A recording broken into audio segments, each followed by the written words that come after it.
Hello বন্ধুরা, কেমন আছো? আশা করছি সকলে ভালো আছো। সকাল সকাল আমি পুচকুকে রেডি করে বসিয়ে রেখেছি। পুচকু মামার বাড়ি যাবে। পুচকু প্রত্যেক দিন সকালে মামার বাড়ি যায়। দেখো বৃষ্টি পড়ছে, দেখো বাইরে, তবু পুচকু মামার বাড়ি যাবে। কারণ হচ্ছে ও মামার বাড়ি না গেলে ঘরে কাউকে থাকতে দেবে না, চিৎকার চেঁচামেচি করতেই থাকবে। পুচকুকে নিয়ে আমি আমার রাস্তা থেকে বেরিয়ে যাচ্ছি। ওর বাবা আমার ক্যামেরা করে দিচ্ছে পেছনে। পুচকু খুব এনজয় করছে, কারণ হচ্ছে ছাতাটা নিয়ে যাচ্ছে। পুচকু ছাতাটাকে নিয়ে টানাটানি করতে থাকছে। এই আমাদের গাড়ি আছে, এবার গাড়িটার কাছে ওর বাবা আসবে, এসে গাড়ির কভারটা খুলছে আমাদেরকে নিয়ে যাবে বলে। দেখো বন্ধুরা, এটা দাদু গেল আমাদের সামনে থেকে। আমাদের বাড়ির সামনে যে ঠাকুর আছে সেই ঠাকুরটা নমস্কার করে আমি রেগুলার যাই, আমার খুব ভালো লাগে।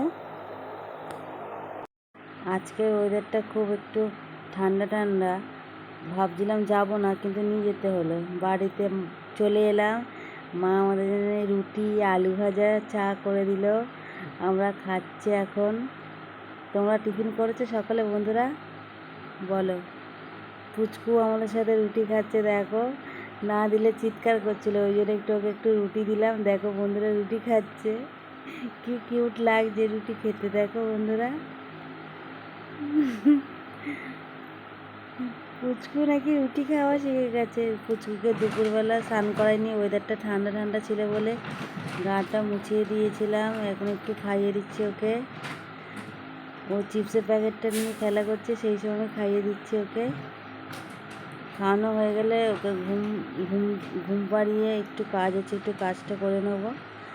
খাওয়ানো কমপ্লিট হয়ে গেছে। দেখো বন্ধুরা, এখনও খেলা করছে দুপুরবেলা, কারণ যে সকালেও ঘুমিয়েছে বলে রাতে আর দুপুরে আর ঘুমোতে চাইছে না। ও বাবা এদিকে মশলা করছে মিক্সিতে, ওইদিকে মামা রান্না করছে, মটন কষা রান্না করছে ওর মামা এদিকে। দেখো বন্ধুরা কেমন হয়েছে বলো। মটন কষা একদম টকবক করে ফুটছে, খাওয়া দাওয়া জমে যাবে মটন কষা হলে। আলু দিয়ে দিয়েছে, সেটা দেখাচ্ছে, বড় বড় আলু। জল দিয়েছে দেখো বন্ধুরা কত। মটন কষা রইল না, মটনের ঝোল হয়ে গেল। ফাইনালি আমাদের খাবার রেডি হয়ে গেছে, আমরা খাবো। সকলে ভালো থেকো, সুস্থ থেকো, টাটা বাই বাই।